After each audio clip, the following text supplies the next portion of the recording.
guest speaker is Ria Jairam, N2RJ.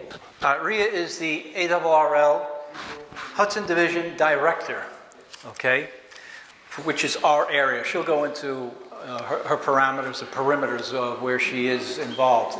I did look her up. You know, it's always good to look people up, especially a guest speaker. You want to know about them, you know? And it turns out Ria was born in Turks and Caicos? No. Wrong team. Wrong one. Where were you born? Trinidad and Tobago. Trinidad and Tobago, okay.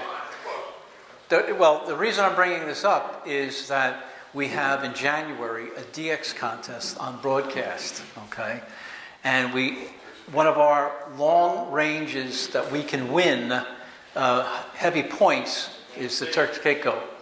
But where you're from is only a little shorter, so that would still be a good win. It's a little longer. A little longer? Yeah, it's more than most islands. It has been off the air. That was 13:05 for us. So how many miles do you think that would be? It's a 4 to 5 hour flight. I don't know. I really just don't know. It's a 4 to 5 hour flight. That's all I measure distance. Okay. But we still like that as any DX. Anything long into the Caribbean, we enjoy that. Yeah. Big points. Big points. Big points. Okay. So, now on top of what she does for the ARRL, she also is involved with restorations of transoceanics. Yes. We wouldn't bring somebody who was just a solid state person here to talk, you know. Okay. So, without further ado, please come up and a warm welcome to Ria. So, good evening. I'm Ria, N2RJ. And some of you may know me from other venues, radio-related, also probably just generally knowing about the ARRL. And as Rich mentioned, I am also into restoration of vintage gear, and I've taken a particular interest in the Zenith Transoceanic series, which I'll explain played a very important part in how I got back more active on amateur radio. So I was born in Trinidad and Tobago, and I actually learned about radio, first of all, as a shortwave listener. My dad was a very avid shortwave listener. He's still alive, but he's just not into the hobby anymore. And we listened to, now our DX stations would be the BBC and the Voice of America, and All India Radio, because we have half of the population in Trinidad and Tobago is Indian, so we listen to the Indian music and the Indian cultural programs from All India Radio, which is pretty cool. You get in touch with your heritage. And in 1990, we had a group of radical Islamists take over Parliament, and they took the government hostage, and all of the local radio stations went off the air, except for one. But you know what? I turned on my shortwave set, and I was able to listen to the news, listen to the typical British announcers. I work at a British company now, so that accent's all too familiar. And they said a group of radical Muslims has taken over Parliament in Trinidad and Tobago. I'm like, okay, the power of shortwave radio. So those experiences kind of brought me into amateur radio. I had a teacher. The most important thing was I had a teacher who got me involved. So first of all, any of you here are members of the ARRL? There has to be a good number of you. Okay, good. Any of you are hams who are not members of ARRL? Okay, there's one in every crowd. I'm not beating up on you. I'm not beating. That's okay. You know what? I always encourage people to be members of the ARRL because I believe the ARRL is one of our strongest voices in amateur radio. And I've been reaching out as well to people who, for whatever reason, have decided that the ARRL is no longer for them, and I try to listen to their concerns to try to, you know, to see what we can do to improve the ARRL so we can attract those people back into our league. So anyway, back to how I got involved into amateur radio. So a lot of people there first love in amateur radio is probably a nice commercially built set, and their love is DXing and contesting and that kind of stuff. My love was the soldering iron and building stuff. So my first radio was actually a kit that was built for the IARU to distribute to countries that didn't have hams who could afford commercial gear, because a lot of the gear we used in Trinidad and Tobago was very expensive, and especially the schools and club stations. So we got this little QRP set. I built that, and then I got on the air on CW, and I learned a lot about radio then. I got a little VHF handheld for local communication. And then I met up with friends and I used their stations and all of that stuff.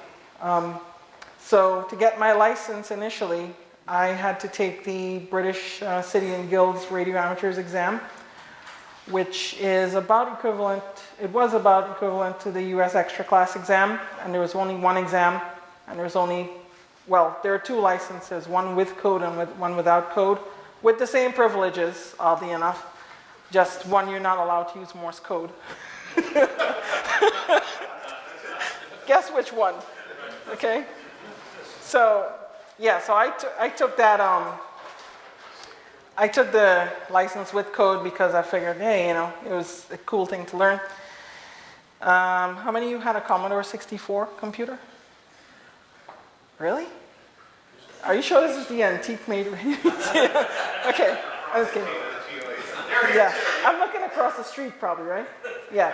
So the Commodore 64 was interesting because I had a program that taught me Morse code that I typed in from a book into the Commodore, and that allowed me to pass the code test at 12 words a minute in front of a steely-eyed government examiner to get my amateur radio license, and I did. And at about that time, due to immigration reform in the US that happened in 1986, we filed for visas, and in 1999, such a short time afterward, we got approved because my aunt had sponsored us to come to the US. So we went to the US in 1999, 2000, and I migrated to New York City, and my mom and my brothers decided that they're not going to like cold weather, so they went to Florida. Initially, they went to California, but then it cost less in Florida. So, so that was really interesting. And in that, I got involved with the local hams there. I operated, I got my license at the Kings County Repeater Association VE session. And of course, being a ham already, and you knew all this stuff, I just wrote all the exams in one session and just, got an extra class license. So, and then for a while, you live in a city, you live in antenna restrictions, you live in an apartment, you live in a cage, you don't really have room for amateur radio in your life, except maybe this little shack on the belt. I was kidding. Some people think that's a derogatory term. But it's, no, really, my experience was a handheld. And due to various career changes, I ended up moving across the river. In Jersey now, I don't know, I got gifted by my significant other, I got gifted a Zenith Transoceanic Y600, which is one of those, and it even came with the battery, of course, which was leaking, and a smelly, burnt-out selenium rectifier, right? That's a classic. But it did come with a piece of unobtainium, which is the 1L6. Good, I got it. So I did not have to buy another set to cannibalize for that, or build a solid-state replacement. So, restoring that and then listening. There was still shortwave broadcasts aimed at North America at that time that weren't propaganda from North Korea and Iran. But, Radio Canada was on the air at that time, and I heard a number of different stations. And my interest in shortwave radio grew again. And, that was the first radio, and then we went to all these, antique radio shows. We went to Kutztown. I went down to, I went to so many Hamfests. Anything that had, that was like a vintage set from like the, bygone eras we got, I think now in the collection we have like about 10 or 15 different transoceanic, even solid state ones. And those were really interesting. Most of them just needed a little cleaning and some capacitors, recapping. Some of them were horror shows. Some of them you had to basically decide whether it's worth it. So anyway, but that kind of drove my interest technically, and then I got back into amateur radio. And I got back and set up a mobile station because I still live in an apartment, although a nicer one with the pool and stuff now, instead of loud neighbors who you could hear at 2 a.m. Right? And it was really interesting because mobile operation, limited, you drive up somewhere and you feed bread to ducks and you call CQDX. And then, although now they say it's bad to feed bread to ducks, so we don't do that anymore. I got back interested in amateur radio. I got my first DXCC. I got interested so much. Steve Mendelson, who I used to do the marathon communications with my handheld radios, which I bought at Barry Electronics in New York City. Steve said, so why don't you join one of our clubs? How about the Bergen Amateur Radio Association or NJDXA, where you could sort QSL cards? I said, yeah, I like the idea of QSL cards. So I joined the NJDXA. The North Jersey DX Association, in case you don't know, is the club in the second call district, which is New York and New Jersey, and probably half of Florida now. that services the QSL Bureau for that region. So we now, we've been doing it since 1957, I think it was, maybe a little before. But the club has been incorporated since 57. And so, I got involved there. And Steve was, a big mentor of mine. And one of the things, he was the ARRL first vice president. And he was saying that how I was the future of this hobby in the ARRL. Well, I didn't take him too seriously. In 2018, though, I began to get a lot of chatter about how, we really want to run candidates against the incumbent division directors in ARRL because there were some concerns by long-standing members and people who were generally looking for a change. So one of the incumbents showed up at the NJDXA holiday party, and I asked him a question about why he decided to censure the Southwestern director, Mr. Norton, Dick Norton, N6AA. And he gave me a long thing about how it's a combination of events and this and that and the other.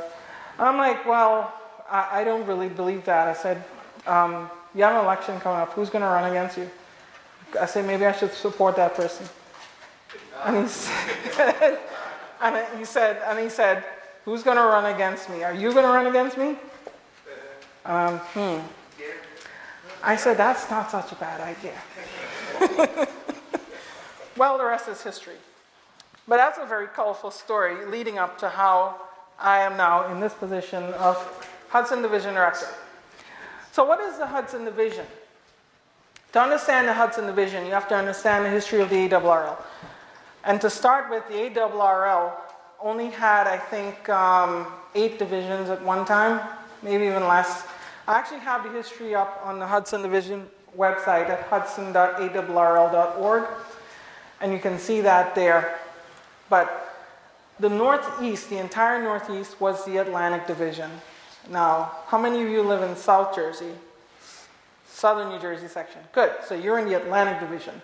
That's okay. I can still talk to you. You know, I might be a little jealous that your taxes are probably a little lower and such. But I live in Sussex County. It's nice up there too. Yeah. So, and Tom is my friend, by the way. Good friend of mine. So, the Hudson Division was carved out, excuse me, was carved out all the way from one second. It's carved out all the way in the Atlantic Division, because the Atlantic Division covered all the way down to Maryland and all the way up to Maine. Now, if you're driving in those days, that would have been a long drive. But, and more importantly, it was a lot of population to cover. So what Hiram Percy Maxim and the early leaders of the ARRL did was they carved out the Hudson Division to be roughly the New York City metro area in the states of New York and New Jersey, all the way up to Lake George, and then down to central Jersey. And, of course, all the way east out to Montauk Point, eastern Long Island. So that's, and of course, west to Orange County and where I live up in Sussex County. So if you've been to the Sussex Hamfest, you're a stone's throw away from my house. Now, that was the territory of the Hudson Division. Of course, I've been to other places. I went down to South Jersey at SJRA to give a talk on software-defined radios. So, you know, I'm not only an antique radio person, but I also love the modern world of SDRs and a lot of maker stuff. I do 3D printing. I ask the kids how many things we 3D print. And, you know, so I mix it up. So the point of all of that is I'm a very well-seasoned ham, and I like a lot of innovative ideas, but I also love preserving our history. And this is one of the reasons why I was very interested when Rich asked me to come down to talk to this club. And I saw the museum, and it was very cool. I talked to my kids and showed them how to dial telephone. I have it on video as video evidence, okay? I posted it on my Facebook too. So, yeah, so I really appreciate what you guys are doing. And, you know, I think that preserving our history is a very important part of what we do. One of the things we've done at ARRL is also to preserve our history of amateur radio and traditions. For example, in January, we went and lowered the fees for the QSL Bureau. So if you use the QSL Bureau outgoing, you will not be paying these ridiculous surcharges that were instituted a few years ago. And the reason for that is that it's a member service. And hold on, what happened? Go. He always asks me to use the bathroom. Cute kid. Yeah. So, right. So we decided that, you know what, the ARRL serves its members. And to serve its members and preserve our tradition, we should spend a little money. And, you know, it probably would end up costing us a little bit of money, but you know what, the goodwill we get from members is worth it. And it's probably like maybe $1 or $2 a member. And, you know, to be honest, today it's really not that big of a concern, where a lot of people are doing electronic QSLing, and, you know, a lot of people are just, you know, they're not using the bureau as heavily as they can. But you know what, maybe the senior on a fixed income decides, hey, you know, I just made a contact and I want to send away for a card, you know, to some rare country like Germany or Italy, to go and to send away for a card, and you know what, doesn't want to pay this big surcharge, and you know, that's okay. You know, if it keeps that person happy and keeps them loyal, you know, that's a win for us, right? You know, even, you know, they come back and renew, or they, you know, they tell their friends about the ARRL, or they just don't do anything and they just be happy. You know, we are all about that. The other things we're doing too is, we had a big discussion in July about this whole thing about the digital petitions and ensuring that not only do we allow the future, so we have a current petition with the FCC for wideband digital. It affects services like WinLink and stuff like that, which is fine because they're an important part of our emergency response capability. At the same time, we want to ensure that while we have space for those modes, that we don't go and disturb, legacy modes like QRPCW and RIDI and those sort of stuff. There are people using RIDI with old teletype machines, that probably smells real good, the oil, right? I'm surprised I didn't see one here. There is. I need to look better then. Okay. Yeah.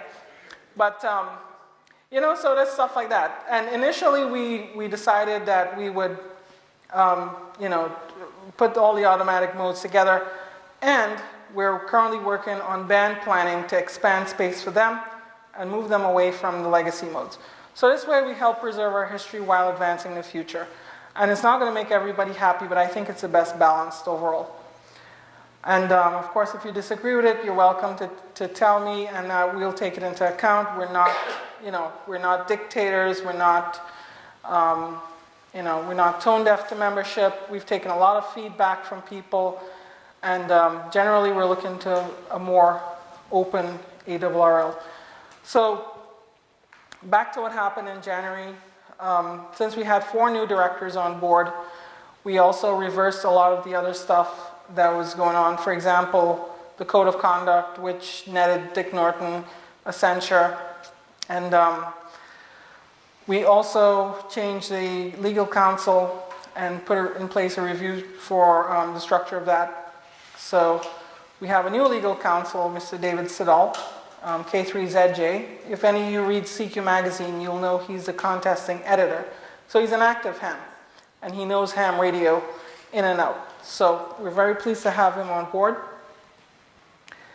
And one of the things I'm working on now is the IT modernization. So you know that today every organization thrives on information technology and tech. And how many of you work in IT and tech and stuff like that? Okay, good. Mr. Atari there. Good. Great. And that's awesome, by the way. So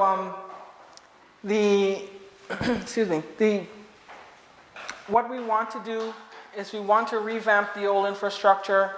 So what I'm doing, along with another director who is a software engineer at Apple, I am a systems engineer and architect at a large bank in New Jersey. And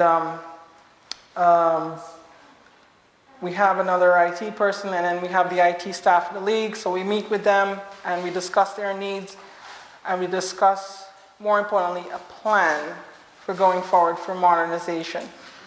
And one of the things we want to start with is modernization of Logbook of the World. So if you use Logbook of the World, you know sometimes it's a real pain to get into and to set up and stuff like that.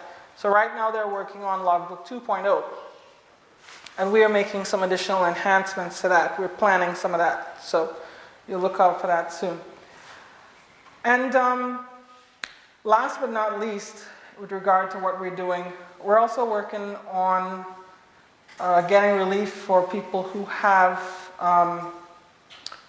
problems with their homeowner associations. I know this was a big push that the ARRL made, and there's a lot of controversy around it in terms of how they would, how the bill that was proposed would actually play out and whether it would be helpful or harmful.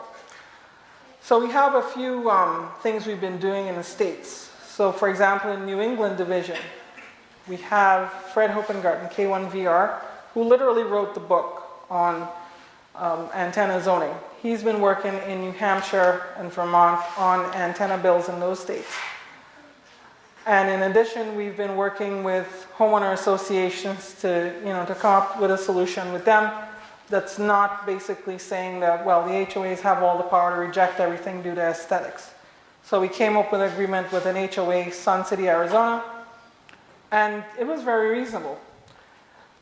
So we have several skilled and talented attorneys who actually have experience with that kind of stuff. We have especially Fred, and we have John Stratton in the West Gulf, Texas and Oklahoma.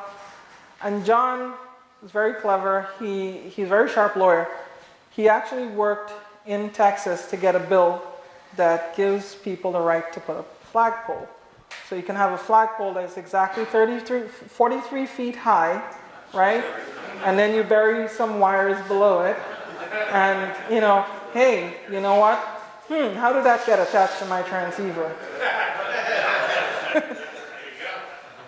I didn't know it was resonant. That's good size. I want my flag to be nice and high because I'm patriotic, right? But I am patriotic. But so next is a 100-foot flagpole. I have to open a car dealership to do that.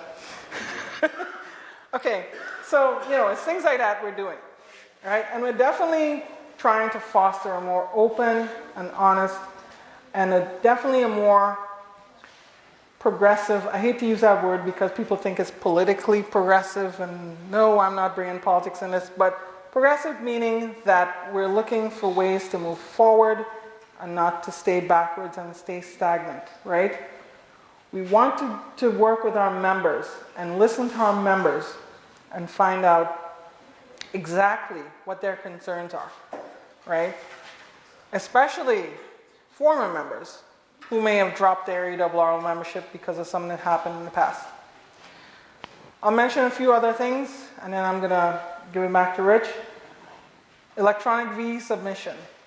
So if you do VE sessions with the Laurel Amateur Radio Club, right, to get an amateur radio license, they don't charge fees. But more importantly, when somebody does their license exam on one night, they wake up the next morning with a call sign. We want to do that, right? We don't want to, I love the postal service, and the postman is a good guy, delivers all my Amazon packages. I don't want to wait 2 weeks to get a license upgrade. When these kids do their license, I want them to get it right away. So we're working on electronic submission. We're working with the VEC department, and then the board's duty is to make sure that they don't have any impediments to doing that they have funding, and that they, more importantly, have a definitive plan that we could put our stamp of approval on and, get them any resources they need. So we're not going to, unfortunately, I don't think we're going to be able to test for free because, the ARRL has full-time staff and paid expenses, but we're looking for ways to add value to VE sessions. And who knows, maybe we could have some special offer in the future if you take an exam with the ARRL, but, no promises, just ideas we have. And we're also looking at various other member benefits. We have a whole committee set up to get value, to determine what benefits member want in terms of, we're not talking about this ham radio stuff. We're talking about, I don't know, you get a discount on a car rental or something, Even simple affinity benefits like that. Unfortunately, and I work in the credit card industry, unfortunately the ARRL did not have the volume to continue its affinity credit card. And it's understandable because a lot of the industry now is dropping smaller organizations. You only find like bigger organizations. Like I had a Ducks Unlimited card with Discover and they dropped that. Who else? I had a minor league baseball one that got dropped. So a lot of these smaller entities are going away. And they're supporting big people like Apple and Uber and those entities that have money. So the ARRL is a nonprofit, so that's probably not where we're going to have to look. But we're going to try to look to see if we could bring value for members to try to just one, to attract more people to join the ARRL, and two, also to say thanks for being a member. So we don't just want it to be a proposition where you pay the ARRL $49 and then, you don't see anything in return for that. So anyway, that's that. I don't know if Rich will let me take like a few questions. And yes? Well, first of all, Fred, just to back you up on $49, you do get QST with that, so that's a benefit. You do, yeah. And you can get insurance for your radios at a very reasonable rate through the ARRL. Correct. But okay, we know that. I've met a few people. I'm not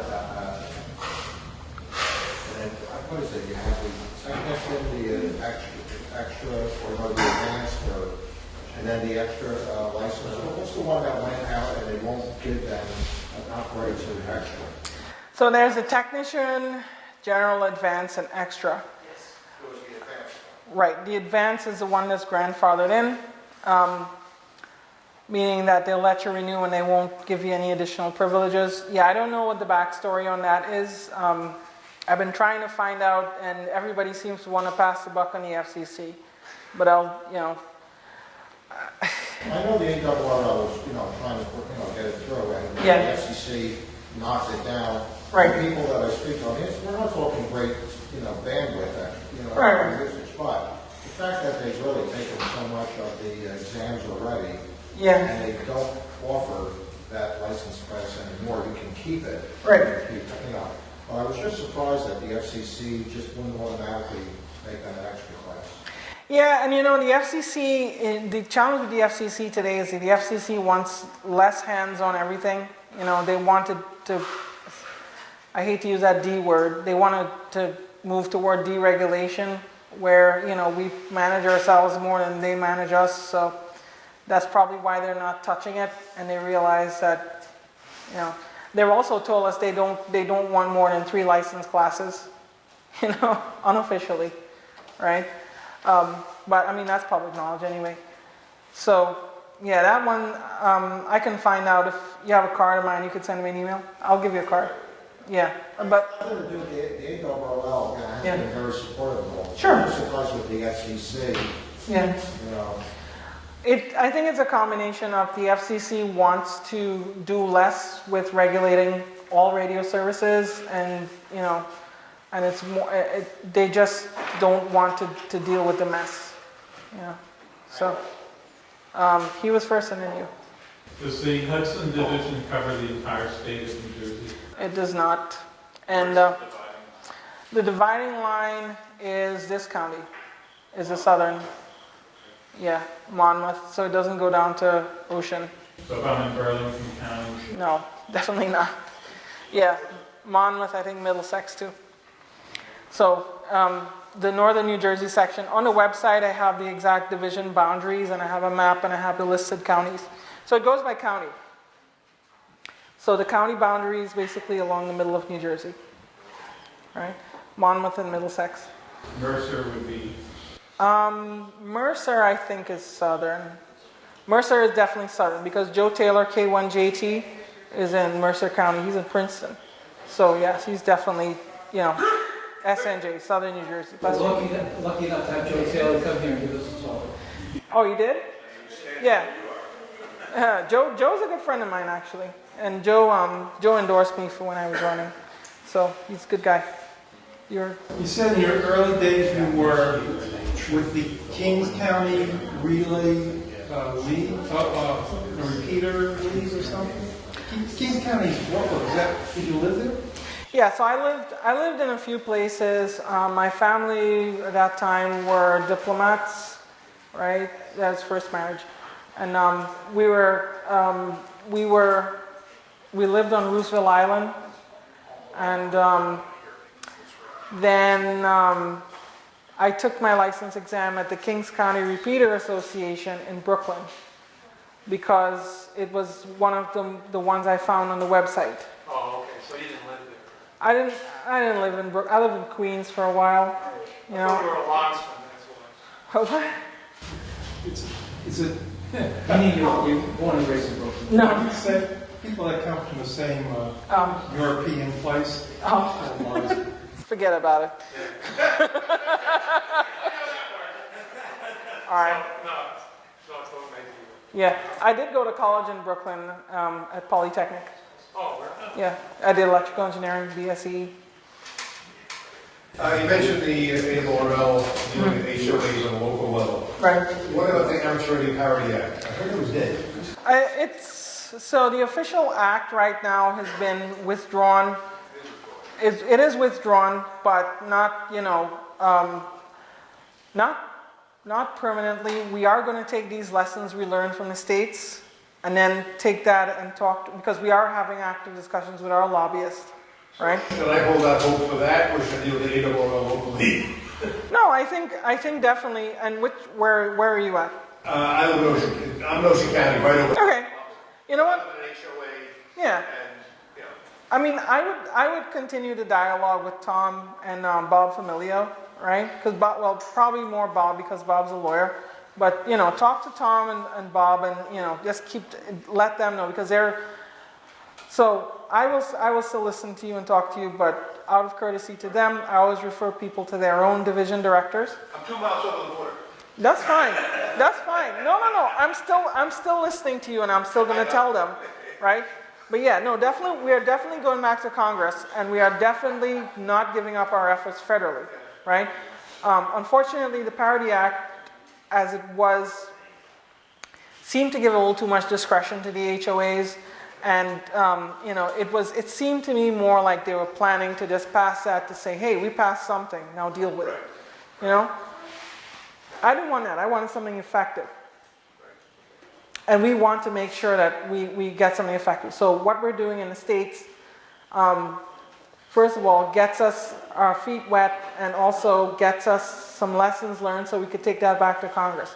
We're still having active discussions, and then, we're definitely going to take that back. But no, we're not abandoning people in HOAs. I really hope not. Because I don't want to be told to put up an antenna. I know. My birthday is this weekend. I'm getting old. Yeah. Hold on. He's got a question now. Oh God. The triplets, by the way, they're fun. Yeah. Yes, you can use the bathroom. All right. She likes the stage a little more than I do. Yeah. So we're definitely continuing with those efforts, but I would definitely recommend, and tell them I said so, right? Tom and Bob are my good friends, and tell them, say, hey, I heard Rhea talk about an Antique Radio Club, just want to find out what our plans are, and please, continue to lobby for these efforts, and they will get message, and they'll give you a current status, but yeah, we're definitely doing things, and we had an article published about the HOA in Arizona, and then Fred has been working on those bills in New Hampshire and Vermont, and then Jim Teamster on the West Coast, who is the Pacific Division Director, he's also been doing some talks as well. So, it's all coming back together. Okay. Anybody else? Yes, sir. I have just one question. I speak to a lot of hams out on our theaters, Yeah. Haven and Hamfest, stuff like that. And I've noticed we've had conversations about the ARRL membership parameters. And a lot of stated that if there were 2 ways to join, perhaps a basic membership and then a standard representing what you have now, that negates the necessity of taking QSD magazine at a slightly reduced price to join. There's a lot of them out there, it's not necessarily that they don't like it, but they have no choice. Yeah. Some people react that way. Shining example, I'm in advanced class now. When I was coming up the ranks with Morse code, I run Morse code now, but back then, after I got my license, I probably didn't touch anything with Morse code for at least 15 years because of the force factor. I was struggling with it badly. I did manage to get through that 13-word minute, but I was so resentful afterwards that I decided that was just a requirement I met. Have a nice day. And then some years later, I was looking at the frequency chart, and I'm like, there's half of my license I'm not using. Right. Why is this? Right. And once I got back into it, at my level, I love it. I'm running the Vibroflex Lightning, and I'm not a fast guy, but what fun.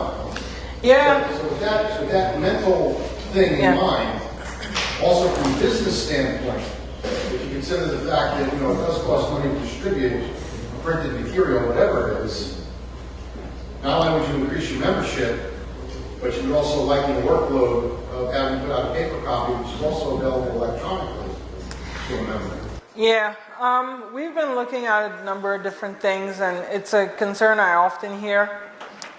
There are some issues, though, that come up with that. One of them is the fact that, yes, you can add members without increasing circulation, but ad rates depend on circulation.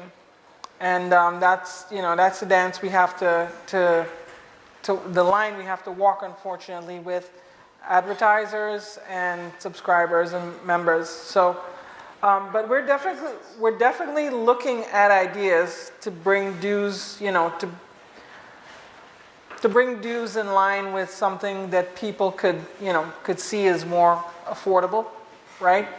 For example, we looked at life membership. So we figured the executive committee looked at a plan for life membership to, like, if somebody's been a member for X amount of years, maybe credit some of that towards a life membership, right?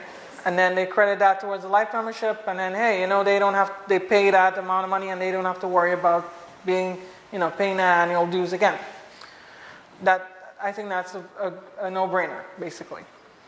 The other things, we've been looking at various ideas, but it's not like we're just going to say, hey, $49, take it or leave it, But one of the other things that comes to mind is that people say, well, I'll pay less for an electronic-only version, but advertisers want a magazine that lingers on your table, and then somebody flips open and they see an ad for, an expensive new radio, or it lands in one of your friends or in a doctor's office, next to the, Cosmopolitan or something. Yeah. All right. Or the magazines you read for the articles. I read QST for the articles. Okay. All right. I hope that sufficiently addressed your question. It makes perfect sense. It's just it's business at the end of the day. Sure. Business model. We are definitely looking to bring, to bring more value for the dues dollar, so to speak, and in some cases that could mean, that members will get more for probably less dues dollars, or maybe more for the same dues dollars. Who knows?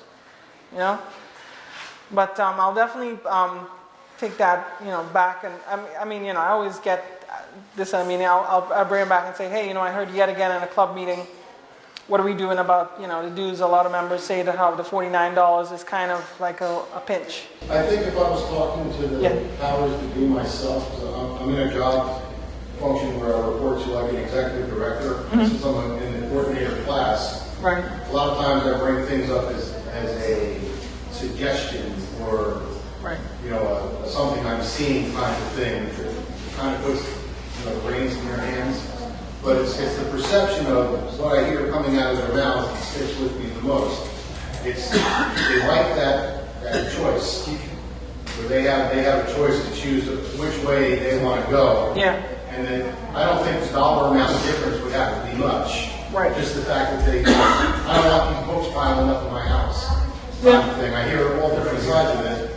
Because, when you're driving home on a repeater, you get all these different topics come up. And, we're chewing on a rag for, Lord knows how long. Yeah. And it's come up time and time again. I always thought I would make a point of it if I ever had the opportunity to speak with someone in your position. I actually knew Steve Mendelson. Yeah. Steve's a great guy. So anyway, I just have, I think I'm going to wrap it up now. I see Rich here is calling, but that's okay.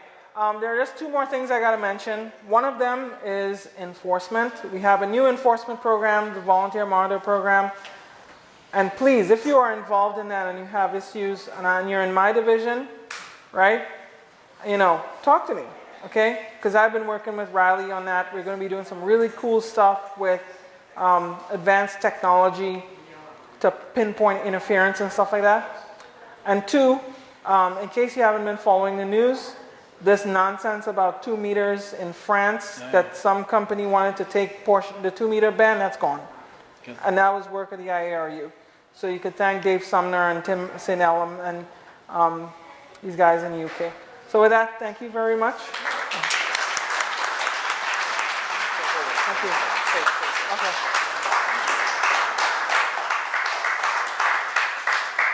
All right. Was that enjoyable or what? Something different for us, right? It was wonderful, absolutely wonderful. Listen, as a little contribution, we'd like to, as a club, give you a few items. Oh, And one of them is our W2 RTM QSL cards. wow. Okay. Nice. I have to make a contact now, too. Yes, you do. And just some stuff I happen to find in some cleanouts pertaining to old ARRL stationery and even a very vintage from 1962, a deceased member's card. Wow. I'm going to post these up on the website. And please do. Yeah. And also, if you happen to notice in there, there is the elusive 1L6. Oh, my God. Which will be spare for you.